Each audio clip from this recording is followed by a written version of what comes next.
Hello, my name is Chuck Wolf. Over the years, I've worked in many different roles, including leading my own leadership consulting company since 1994. I've worked for and with some of the best companies and universities in the world, and have had the opportunity to work with government officials, military organizations, and public and private schools. I'm a leading expert and pioneer in emotional intelligence. Since 2009, I've been a volunteer hosting a radio show I created called The Emotion Roadmap: Take the Wheel and Control How You Feel. I really enjoy making a difference in people's lives. The show is on award-winning community radio station, WPKN in Bridgeport, Connecticut. In recent years, Simsbury Community Television has been sharing my shows on their station and on YouTube. My sincere hope is that everyone who watches regularly will learn how to use the Emotion Roadmap in their own lives by listening to people who call in to get help with challenges at work, home, and in communities. To learn more, go to www.emotionroadmap.com. If you have a comment or question, email me at cjwolf@cjwolf.com. Thank you and enjoy the show.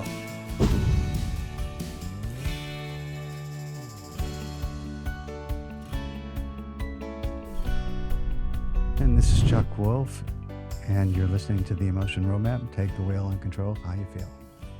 Today is the beginning of the Jewish New Year tonight. For those of you who celebrate, I wish a very happy New Year to those of you who are listeners who are in the Jewish faith and celebrate Rosh Hashanah. It's also a day after the vice presidential candidates debate, so I hope you, whoever you're voting for, did what you thought they needed to do last night. And I hope for a peaceful and successful political year, and hopefully a year that moves towards our ability to talk with each other civilly. I've made those comments before on the show, and I encourage everybody, as you're thinking about what happened last night, thinking about what's coming, thinking about the November elections, that you maintain this idea of civility and respect for those with whom you might disagree. I thought the two vice president candidates last night offered a display of respectability, and I think almost all the commentators that I listened to last night all seemed to think that well done in the sense of being respectful and listening to one another, and even being supportive of one another at times. I hope we can do that ourselves within our own families and across the board with our friends. The show, for those of you who are new to the show, I just want to say I'll tell you a little bit about it. And for those of you who listen regularly, thank you so much for tuning in. I really appreciate a regular listening audience that knows that I'm on the air the first and second Wednesdays of each month, and that the show is devoted to helping all of you in our community as part of this WPKN community strip, all of you as part of our community, to take advantage of the time that I'm here with you for a couple hours a month, to call in. If you've got something that's concerning you, that you'd like to chat about, that you think is something that you could use some help with, the show, again, is, for those who are new, is called The Emotion Roadmap: Take the Wheel and Control How You Feel. And I encourage you, if you have an issue that is confounding you, causing you to be uncertain, doubtful about how to proceed, what to do next, and you have some thoughts that you'd like to share and get some help with, I can be a very effective sounding board. I'm a good listener. I can help you to get clear in your own mind about what your options are. And sometimes by helping you focus on what emotions you are feeling and what emotions others who might be involved with whatever your situation or circumstances, what he or she or they are feeling, helping you to think through how people are feeling, they're involved with what's going on, and whatever your circumstance might be, how they're feeling may not always be helpful. And sometimes the reason we get stuck is because the feelings in play are of a concern to us. We're worried about escalating a situation. We're worrying about making the wrong decision. We're worrying about conflict. And there's a lot of things that obviously have some concern that go into any decision or any conversation we have with another person.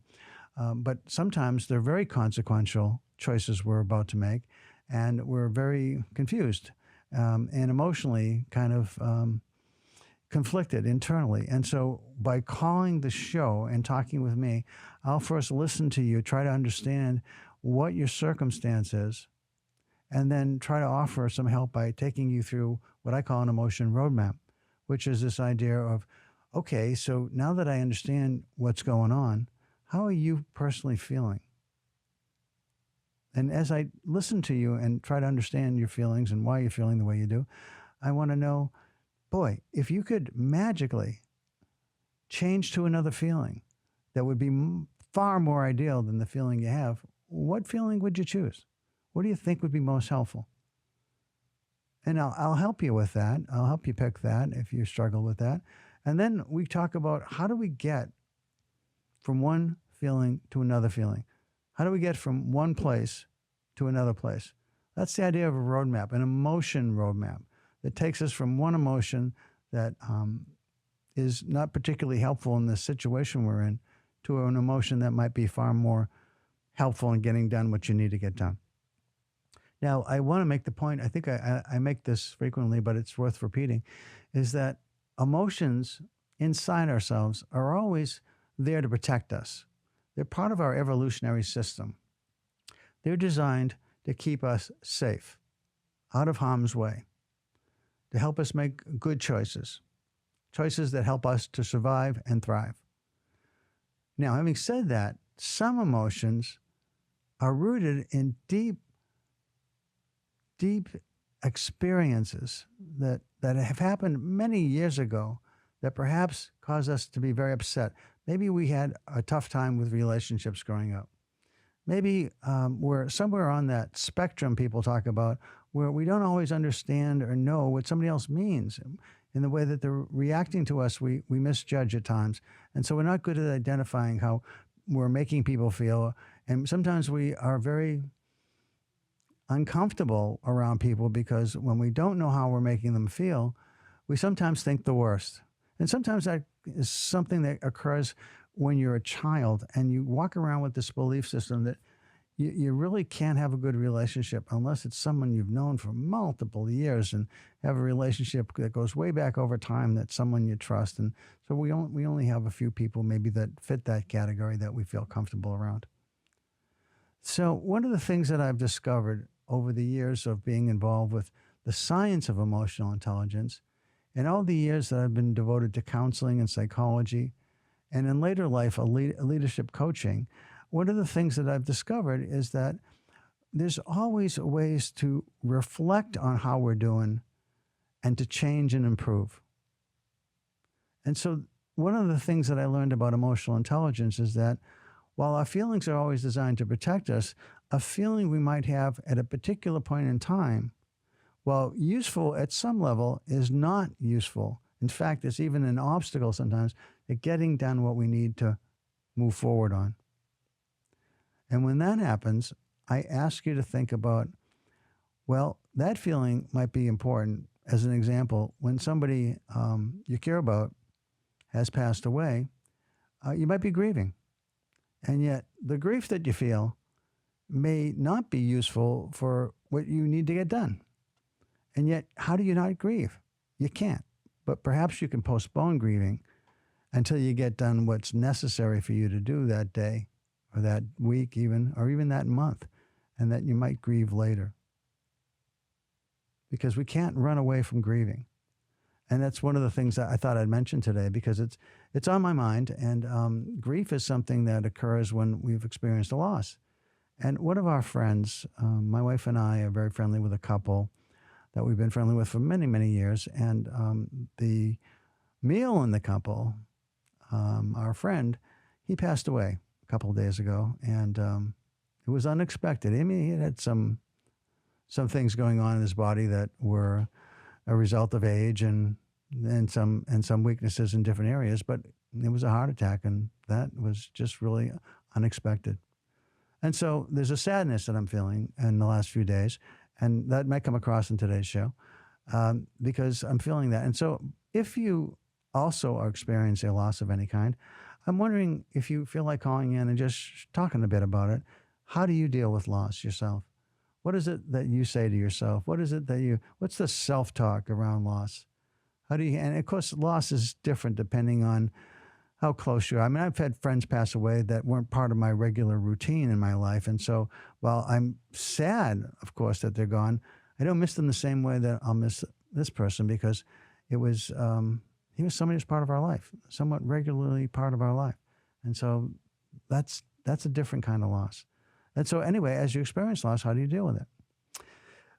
Just on my own, I'll tell you a little bit about my thoughts about death and dying. There's a belief I have that is based on somewhat just the idea of pragmatism.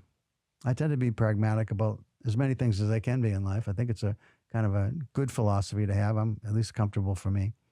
And so when I have talked with others about it and thought about it myself, I thought, is there an afterlife? And I don't want to make this show weird and go into what afterlife is, no different possibilities, except to say that maybe. Because obviously none of us can really know if there's an afterlife. I mean, we do have the circumstances where people have, at least in theory, died and come back to life, where their brain is stopped or their heart is stopped, and yet somehow moments later they're back with us. And there are some interesting stories people have recounted about that. In fact, my own father, he's gone now a lot of years, but prior to his actual death, he, according to all the medical measurements, he had died and come back.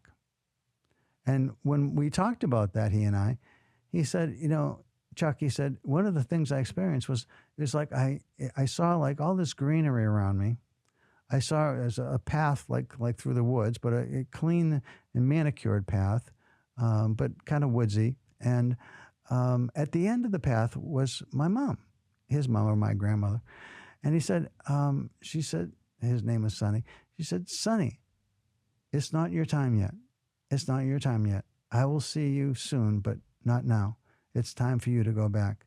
And in that moment, all of a sudden, his eyes opened back up and he was alive. Somehow, something happened. I don't know. I mean, there was no real medical explanation at the time. But he did recount that to me. And that was one of my own personal experiences with somebody, my dad, who had the experience of seeing something else at the end. Now, of course, he didn't actually die because he came back. So was it a chemical reaction, as some like to think? Somehow your body just makes things up and helps you to transition whatever to whatever experience coming next. And then maybe there's nothing. I don't know. And none of us know. But I think to myself that I know I felt, and I know others have felt too, there are times when you feel like his presence, my dad's presence, my mom's presence, others that I've loved and lost, are somehow with me. And I know other people have had similar experiences. And so is it possible? Is it possible that there's an afterlife? Seems like there's a fair possibility that there is. And when you think about possibilities like that, it's like, well, no, that's just a crutch people have. I've heard people say that. It's just a crutch. You just don't want to accept the fact that, you know, dust to dust, ashes to ashes, and we're here for a while. Whatever happens, happens, and then that's it. Maybe. That's a possibility too. I mean, there's lots of possibilities. I do believe that there's so much that we can't answer that really anything is possible. And I really mean anything. Because many people believe in God, but he or she or they, whoever it is that we call, however we refer to God, is an invisible God. So if we're believing in invisible gods, and I believe in God, then why isn't anything else possible, right? I like I like the scientific explanation of, well, it's the Big Bang theory created all of what we know. And I think to myself, okay, I mean, I can see the science in that. I accept that that makes some sense from a logical basis. But what was there before the Big Bang? I mean, how do we answer that question, right? I don't think there's any real answer to what was there before the Big Bang and what's at the end. What's at the end of the, what do you mean end? Where does anything end? As soon as I start thinking like that and realizing there are questions that we just don't have answers for. And maybe when we die, we get those answers, and maybe we never get those answers and we just happen to be here at this time. wherever you find yourself in life, however you feel about these things, I just figure whether there's an afterlife or not, doing the right thing, doing things with kindness. I've mentioned this a couple of times in some LinkedIn post and also something on Facebook the other day. There's a song that Willie Nelson sang the other day, and I actually realized that Steve Young had said something similar a while back. But the line from the song is live every day of your life as if it was the last, because one day you're going to be right. Now, Steve Jobs had said that too, but what Willie added right after that, and this is so important to me, his second line on that song, right after the one after that, was treat everyone with kindness and see how it changes your life. Treat everyone with kindness and see how it changes your life. And I love that line, because whether there's an afterlife or not, and whether we're here only for a certain time and then we're gone and then it's over and nothing else about us is happening anymore, what about just doing that? What about doing everything you can, even when you get upset, trying to be kind to other people? Trying to be kind. I had some problem with Comcast the other day, and it's so frustrating trying to get through sometimes on some of these automated menus that take forever to get to a real person that you can talk to, and things just weren't working. And I finally reached somebody, and but all the frustration had built up, and I just wanted to unload somewhere. And I thought to myself, Willie Nelson's line: treat everyone with kindness and see how it changes your life. And I decided to be kind to the person I was talking to. The problems that I was having had nothing to do with the person I finally got on the phone. And I do that a lot of times these days, and I encourage you to do the same. It seems to make people feel better about themselves, about you.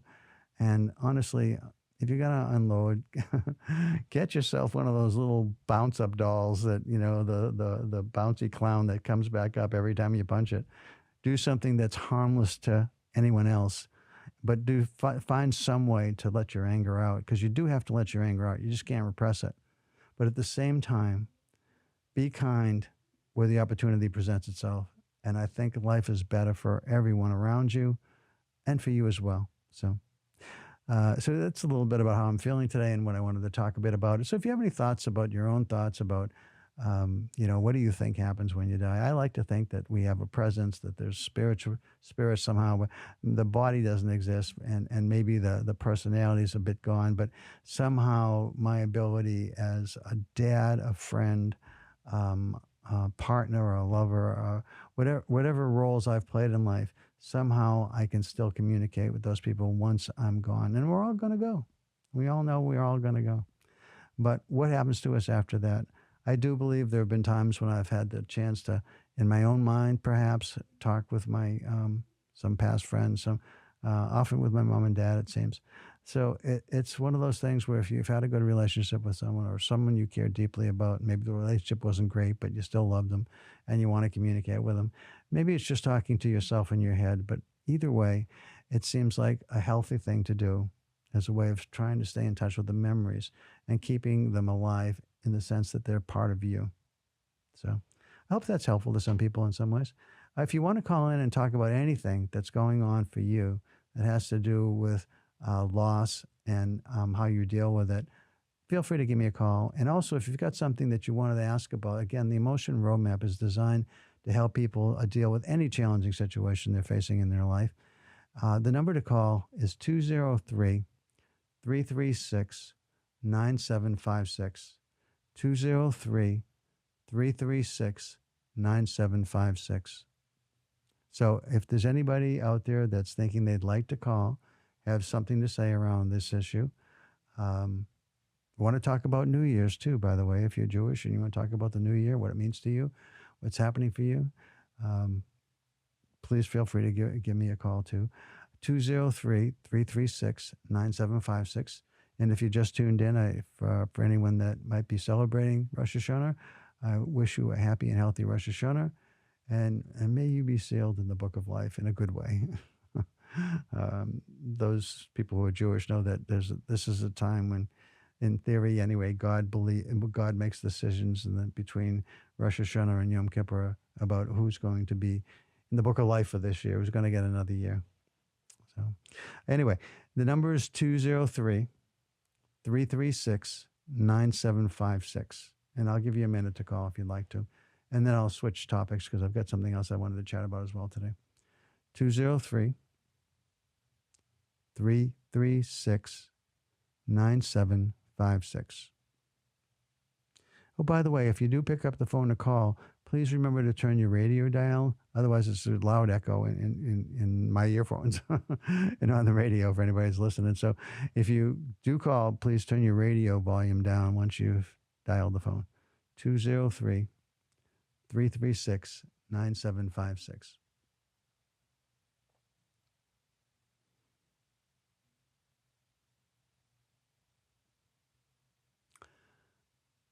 Okay. At this point, I'd like to switch topics, but again, encourage you to call if you want to talk about that as well, and talk a little bit about some things that are happening on the professional side of what I've been working on in the last few years.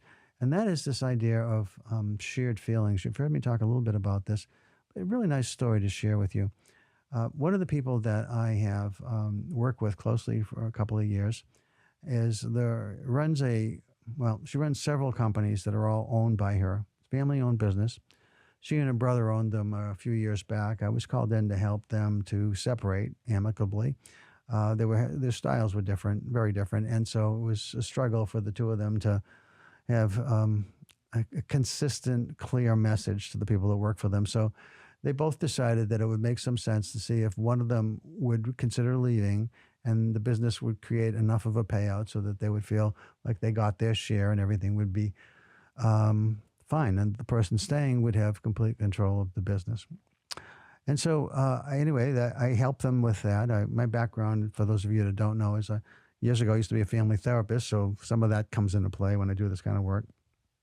And also I've been a counselor, a school counselor. I worked with a psychiatrist for a period of time.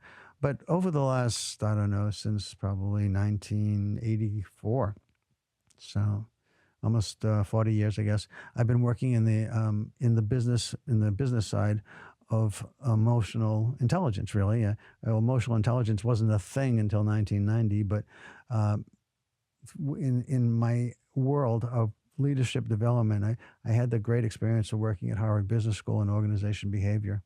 And in that role as a research associate, I was mentored by a man who was absolutely fantastic human being and the smartest man I know I've ever met on the planet about organizations' behavior, how organizations behave. He looked at organizations as I was taught to look at individuals in my psychological and counseling training, as we all have behaviors, and those behaviors are driven by thoughts and feelings. And he was someone who was brilliant about how a collective group of individuals that formed an organization behaved and how you could impact that behavior and how you could help to change behaviors.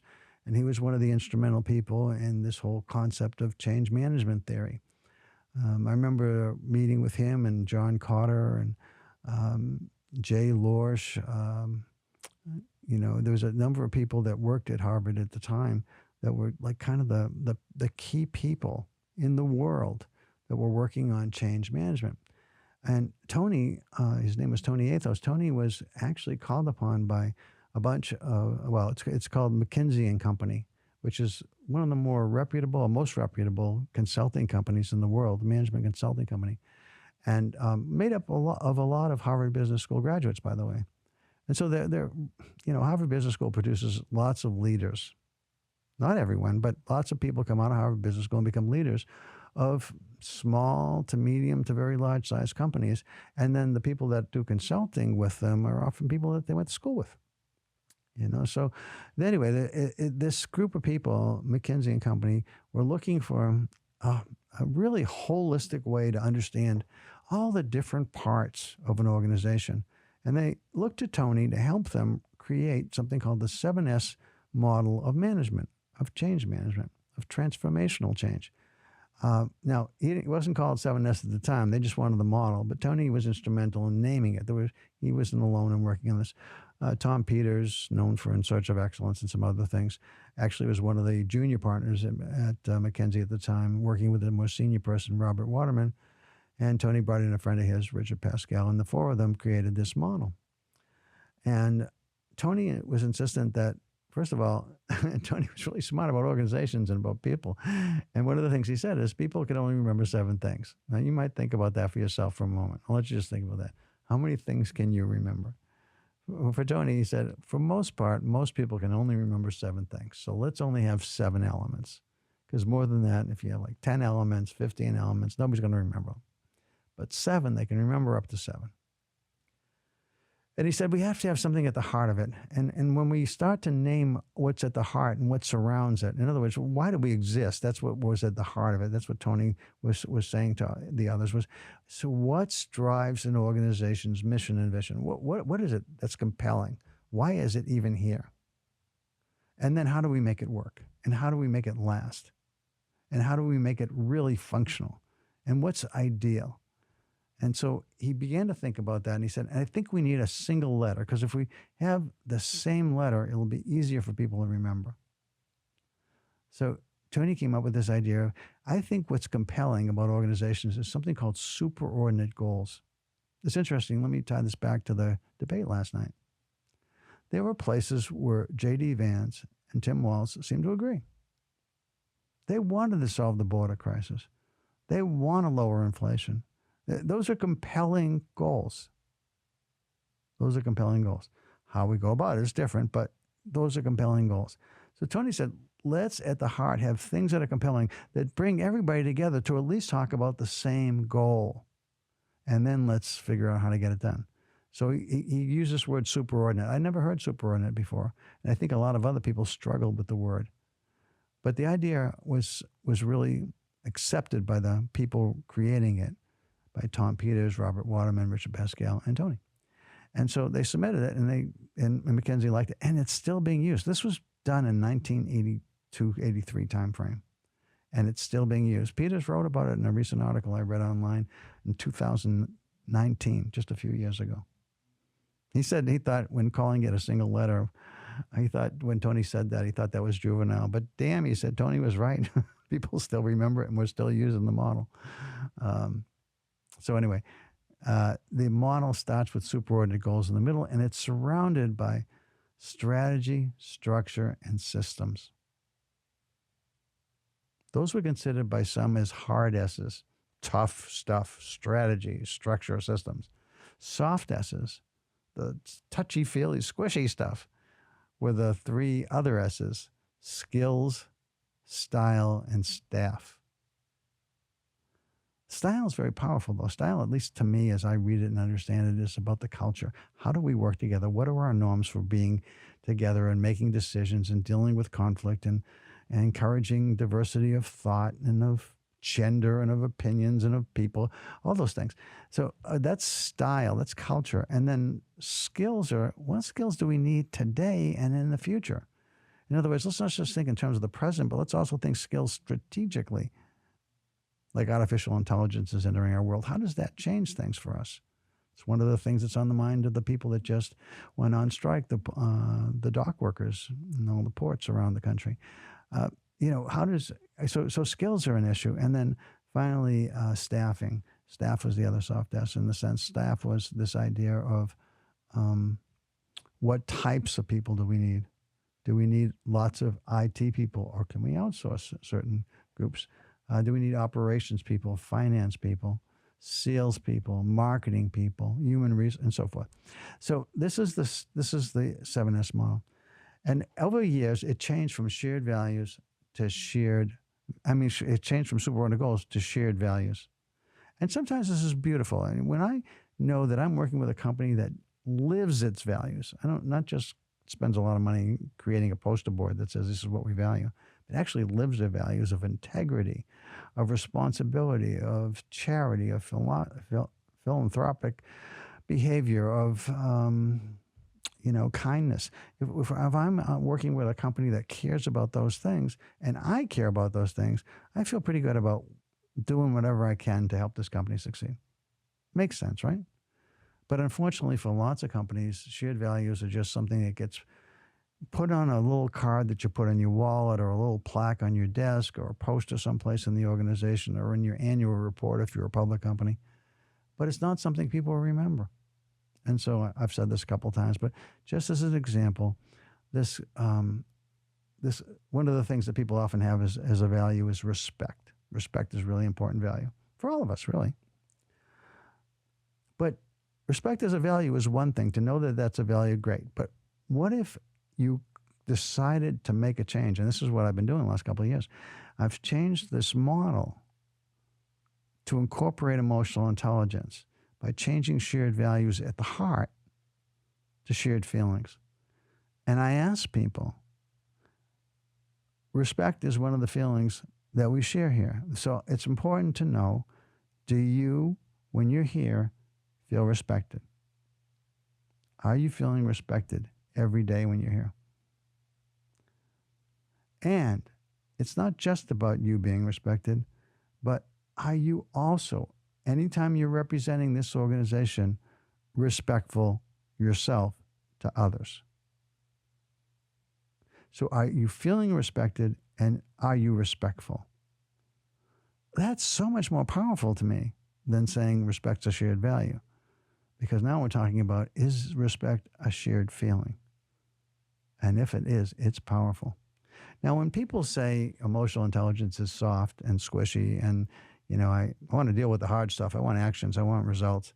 Well, one of the things that happened in that conversation with the group I was working with was we had, one of those really, I would say, what you might call it, a very results-oriented manager, a very driven guy, a very hard driving, very competitive kind of guy who was committed to the organization's success and drove everyone, including himself, really hard. And he said, if we're going to have feelings that we want to share, the feeling I care most deeply about is accountability. I want people to feel accountable. And I want everyone to hold people, if it's their job, to hold people accountable. And I said, I agree with that. I agree that everyone needs to be accountable. We all need to be accountable. Because when you're accountable, people can depend on you. They know when you say, I will have on your desk what you need by Thursday at 3 o'clock, that Thursday at 3 o'clock, what you need is going to be on your desk. And when you understand that's what happens regularly in this organization, that's what a great place to be. Doesn't it feel better to know that you can trust the people around you to do what they're going to say, to tell you the truth, to let you know that you didn't get that right the way you should have when you didn't, but to do it in a dignified way? Accountability should never be about shaming people. It should be making sure people understand what was done, how it was done. If it was done well, you should acknowledge it was done well. If it was done poorly, you should acknowledge it was done poorly. But maintain people's dignity while you're doing it. Nothing soft about that. So I kind of steer away from the hard S's versus soft S's. They're just all S's to me. So one of the things that happened was I was on a podcast recently with the person I've been doing this with, because it's an exciting concept to a lot of people. This idea that you have shared feelings and then you try to understand what are the feelings that we're driving towards. What do we want to have? And for me, sometimes people say, people are our most important asset. Well, that's great. But do you actually live that? A lot of companies don't. So what do you do to make that real? So in any case, the way you make that real is you check in with people. You ask people about that. And it's another step we're taking. We have an emotion and climate inventory. A friend of mine in Australia, who's an expert in emotional intelligence, a fellow named Ben Palmer, created this emotion climate inventory, which basically gives you 10, it's an app actually you can use. And basically you have 5 positive feelings and 5 negative feelings. And you actually can use the ones that Ben and his company generated. Genos is the company. You can use that, his existing words for feelings. By the way, you can't just put a feeling down like stress or overwhelmed without a definition, because people you feel like respected. Well, how are we defining respect? How are we defining valued? How are we defining appreciated? How are we defining accountable? All those things need to be spelled out. So anyway, you create 10 feelings for yourself based on what your company wants to do, or you use the ones that Ben's company provides. And you ask everybody that is taking it, and in this case, it's truck drivers and people inside the internal operating people who are, the people that provide the administration, the billing, the dispatching, all those things, as well as the drivers. And there's a warehouse company as well and a real estate company. All these people have jobs and they're all doing their jobs. And so how you might, suggest that they put down the part of the company they're in, and then you see how that company feels about those feelings that you're saying are our shared feelings. What do we want to feel? And by looking at the feelings, you look at like, how are we doing? Ideally, we'd like to be up here with these feelings like of respect or accountability, but we're experiencing down here. So if you see a gap in any of these things, you've got some places where you need to do some work. That's why Ben tends to give the emotional climate index away, because when people use it, they realize that they're not as good as they could be. And one of the kind of graphic ways of describing that is if you have only 2 people out of every 10 that are highly engaged, which is typical, according to Gallup surveys, really highly engaged in doing everything they can for your company, what can you do different to get 8 out of every 10 people? You're probably not going to get everybody, but what if you turned that around? Instead of 2 out of 10, you got 8 out of 10 who are doing everything they can for your company because you're focused on how everyone is feeling. You want people to feel motivated, engaged, excited, accountable, respectful, appreciated, valued. How do you get all that? So that's what we've been working on. And in this podcast, we talked about, well, what's, one of the podcaster who was talking to us, he said, is there any real tangible benefits to this work that you've been doing on feelings? And so one of the things this woman and I, Tamara, had talked about was Tamara had a woman come to her several weeks ago who said that, hey, I got to leave. My husband has asked me to join him in a business that he's in. And he really thinks that it'd be great for the 2 of us to work together in this other business. But she said, you know what? I don't want to leave. And Tamara said, no, okay. And she said, I love coming to work here. I love coming in every day. I love being part of this team. I love what the way you work with us, the way you dive in when somebody needs some backup and you're supportive. I love the way you allow us to operate when we're capable of doing certain things. You don't get in the way. You just allow us to be empowered and do what we need. This is one of the best places, is the best place I've ever come to work. But I just feel like I have to leave. Now, this is somebody who was a relatively new hire. She'd been there about 7 months. And Tamara said, well, look, I just want you to know that if you ever change your mind and it doesn't work out, please feel free to apply for a job back here and I'll try to find some place for you. I'd love to have you back. Okay. That's how the conversation ended. I said, Tamara, could you talk a little bit about that with the podcaster? But then she went on to say, she said, Chuck, when I told you about that, she had said she'd given me 2 weeks notice. But just the other day, when the 2 weeks were up, I was struck by a couple of things. She hadn't told anybody else that she was leaving. There was no announcement that went on. I guess she was waiting for the last day, which was unusual, but people have different feelings about certain subjects, and I didn't think it mattered that much, so I didn't call her on it. But the last day that she was supposed to leave, she came in the morning. She said, hey, Tamara, you got a couple minutes? And she said, yeah, sure. She said, is that offer still open about coming back? And Tamara said, well, you haven't left yet, so, you're here. But sure, yeah, but if you leave, then you'd have to reapply and have to go through a posting and all those other things. She said, no, I'm wondering, can I stay? And she was surprised. She said, I talked with my husband. I know he wanted me to come with him in this other company. But I said, I love working here. I love coming to work every day and being part of this organization and working with you and for you. And Tamara said, that'd be great. So in this day and age, when talent is hard to keep and finding talent people, they're hard to recruit. Here's an example where somebody who is extremely talented, doing a great job in a company, decided, despite some family pressures to leave, that she couldn't and wouldn't and didn't. And so that's a real bottom line benefit that comes from paying attention to how people feel. So I've been talking a lot. Again, I got about 20 minutes left. So if you've got something you'd like to call and talk about, whether it's about business or it's about grief and loss or about the new year or about, what you thought of the civility that was demonstrated in the debate last night, give me a call, 203 336 9756. I'm going to wait and see if anybody's willing to pick the phone up. It's always more fun for me if somebody's willing to call. So 203 336 9756. And I'll wait.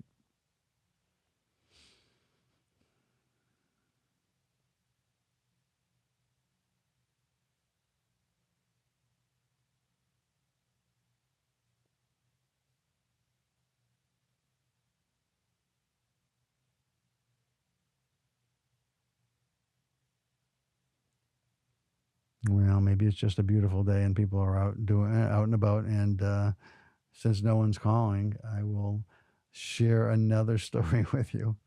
The story I'd like to share, I guess, if we're going to go forward, is thinking about the workplace, thinking about what's happening in your world, thinking about how you might be kinder in different situations. If you have any thoughts about the idea of treat everyone with kindness, the Willie Nelson line that I like so much. By the way, I didn't hear Steve Jobs say that. I just heard Willie Nelson have it as part of his song.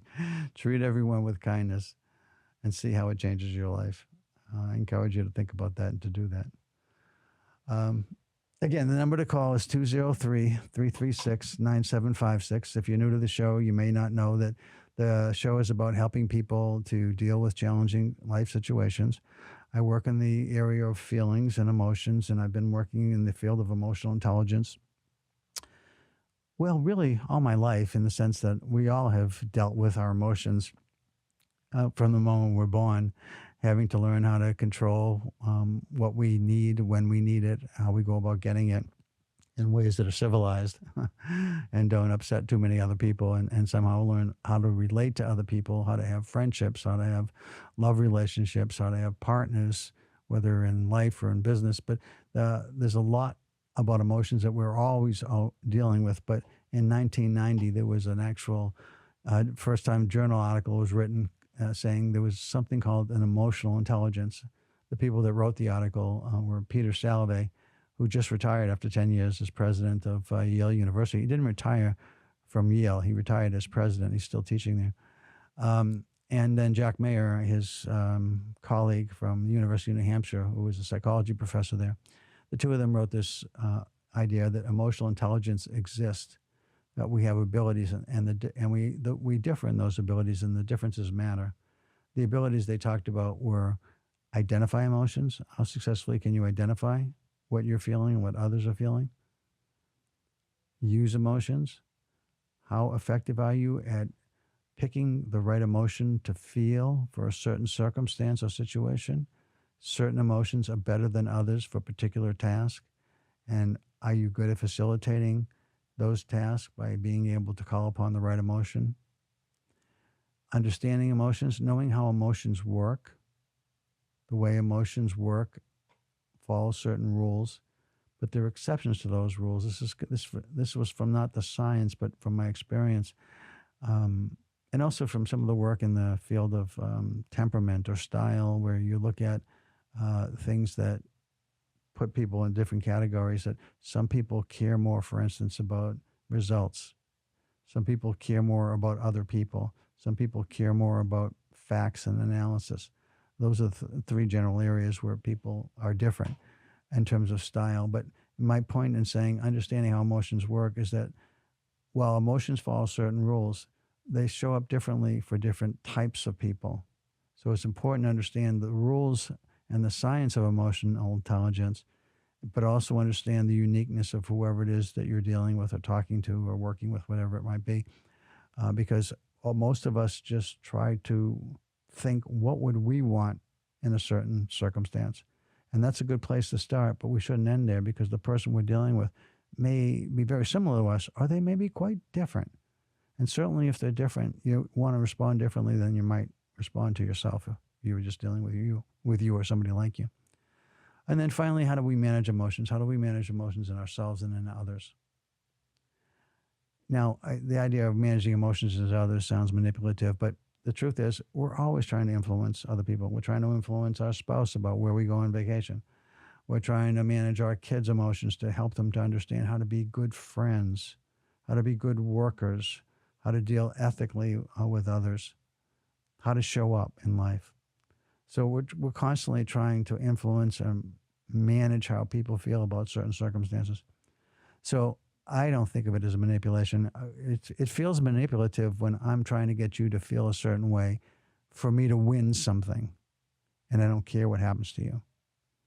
But I don't think of it as manipulative when I'm trying to help you see what I believe is the correct way to approach something, deal with someone else, or etc. Not because I want to win, but simply because I want to be helpful to you. And I think I know something useful to share.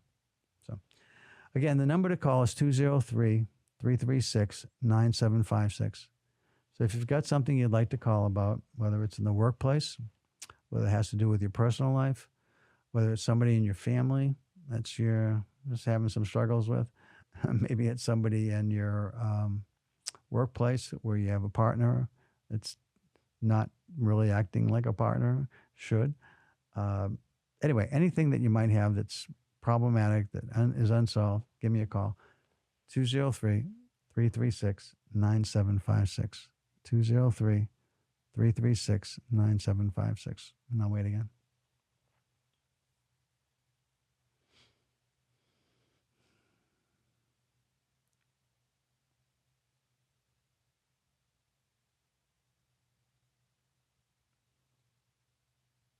Well, it seems like I'm probably not going to get a call on this show.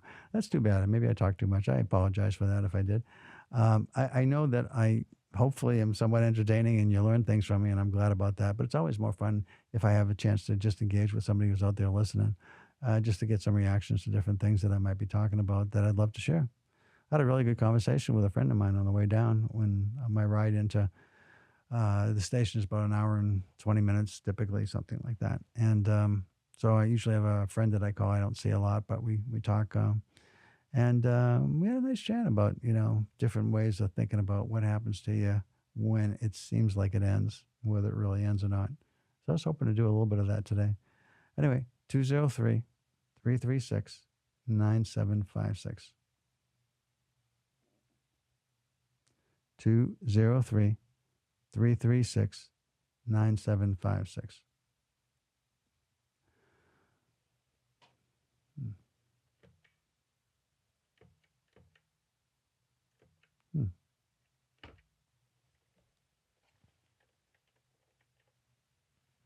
I wonder if that's interesting. It doesn't seem like the phone's working.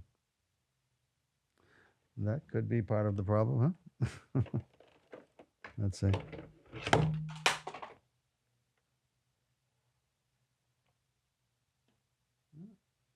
Looks like it's plugged in, but doesn't seem to be working.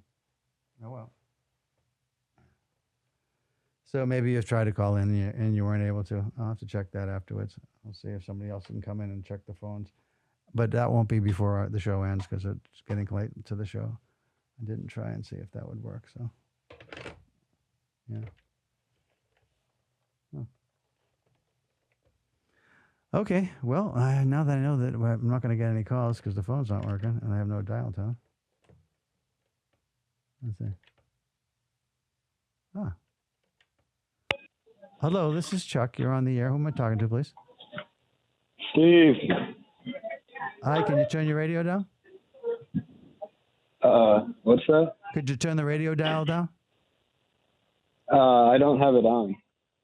Oh, I was on the broadcast online. Oh, okay. Yeah, it's kind of loud in the background. It's kind of hard to hear you. Oh, sure. Is it better now? Not great. But what can I do for you? Oh. Just wanted to call in and chat. Oh, sure. Go ahead. I mean, I usually don't start.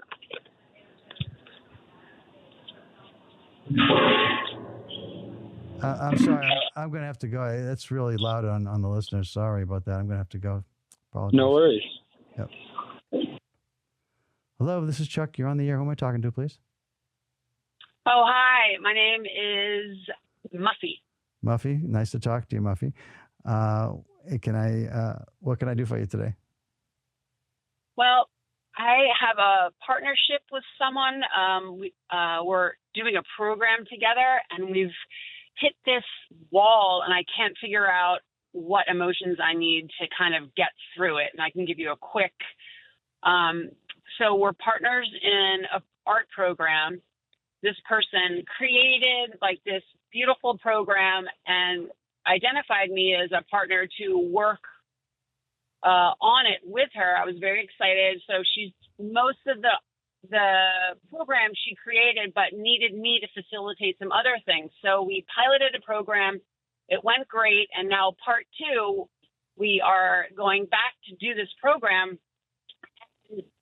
Suddenly, I'm not valued enough in her eyes to do, even though our partnership was very 50-50. And it requires both of us to do what we created, what she created, and I worked with her. So now it's like suddenly I am not a valuable, it's not 50-50 anymore in her eyes. And I would like to, I try to remind her, but that it is 50-50. And I just don't know how to go about it. I'm trying not to be personal anymore. It's just about like what's right. And, you know, she's great at her part and I'm great at my part. So I don't know the way forward.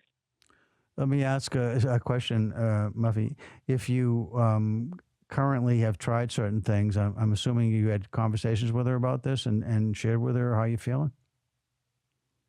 Yes, but it was sort of I think we're both kind of being cowards about it because we didn't speak directly. It was through emails after working countless hours together in close proximity. And we're in different states now, but yeah, it hasn't, I'm like uncomfortable, like with the thought of picking up the phone and talking. Okay. It just which is not helpful. Yeah. I'm ready to make a phone call, but I don't want to be angry. I don't want to be dismissive, but I feel as though I've been really devalued. So have you ever have you ever had a conflict before where you felt anything similar to this and it got resolved? I'm just thinking sometimes it's useful to think, is there anything in your past where you've had some success dealing with something that seems somewhat similar to this at all? I think that's why I'm baffled. It doesn't look like anything I've ever done before. And I probably should be talking to you like not on air or with someone who I can really get into it with, because I think probably I'm being too vague to be helpful for other listeners to hear. No, that's okay. I mean, part of it is I also feel rushed because I didn't figure out that the phones there was something I had to do to make this work, and that was my bad. But anyway, one of the things let me try and be helpful, just in general with something like this, okay? Sure. Okay. So one of the things that I think happens when you are a little bit worried about escalating and turning something into something worse than what it even seems to be now, and that's sort of why people become somewhat cowardly about putting it on the table. Does that sound right? Yeah.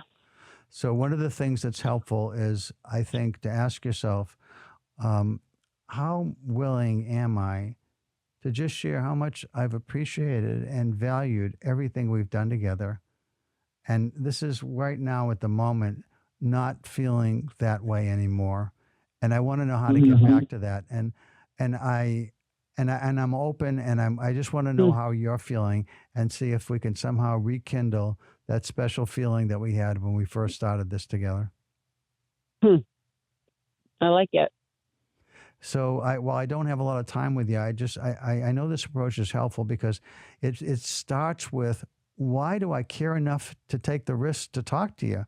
It's because it was so special to me and everything we had. And then when you put it in that framework, you're not blaming the other person. You're not attacking, because if you just told her what you said to me, it feels like, hey, you're not doing what you need to do and I'm upset with you. And that just makes somebody defensive is how it feels. Yeah.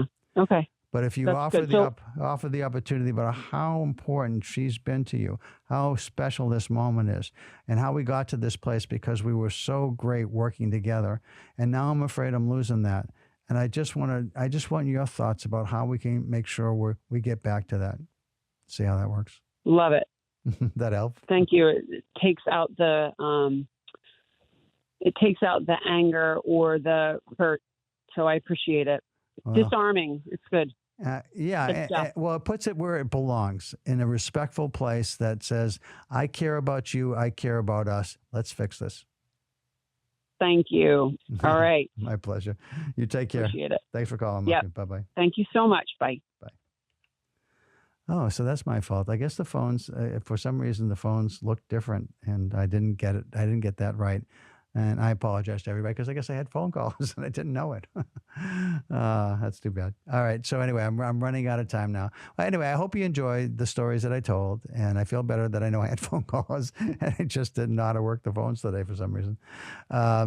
So I apologize again for that. I wish again everybody who might have missed my greetings in the beginning, that for those of you who are Jewish and celebrating the new year, I hope you have a happy and healthy new year. I know that there's a lot of things going on with Israel that are very scary and tricky now, and I hope that all turns out the way and takes us back to a world that's more peaceful. And I hope in our own elections that those of you who, are somewhat polarized, that really remember the line that Willie Nelson offered that I shared a couple times in the show. Treat everyone with kindness and see how it changes your life. I think it's a huge win if you start focusing on how can I be more kind with everyone, even when I'm mad about something. I wish you all the best, and I'll be back with you next week. Take care, everybody. I'm on the first and second Wednesdays of every month, and this is the Emotion Roadmap. Take the wheel and control how you feel. WPKN, Chuck Wolf.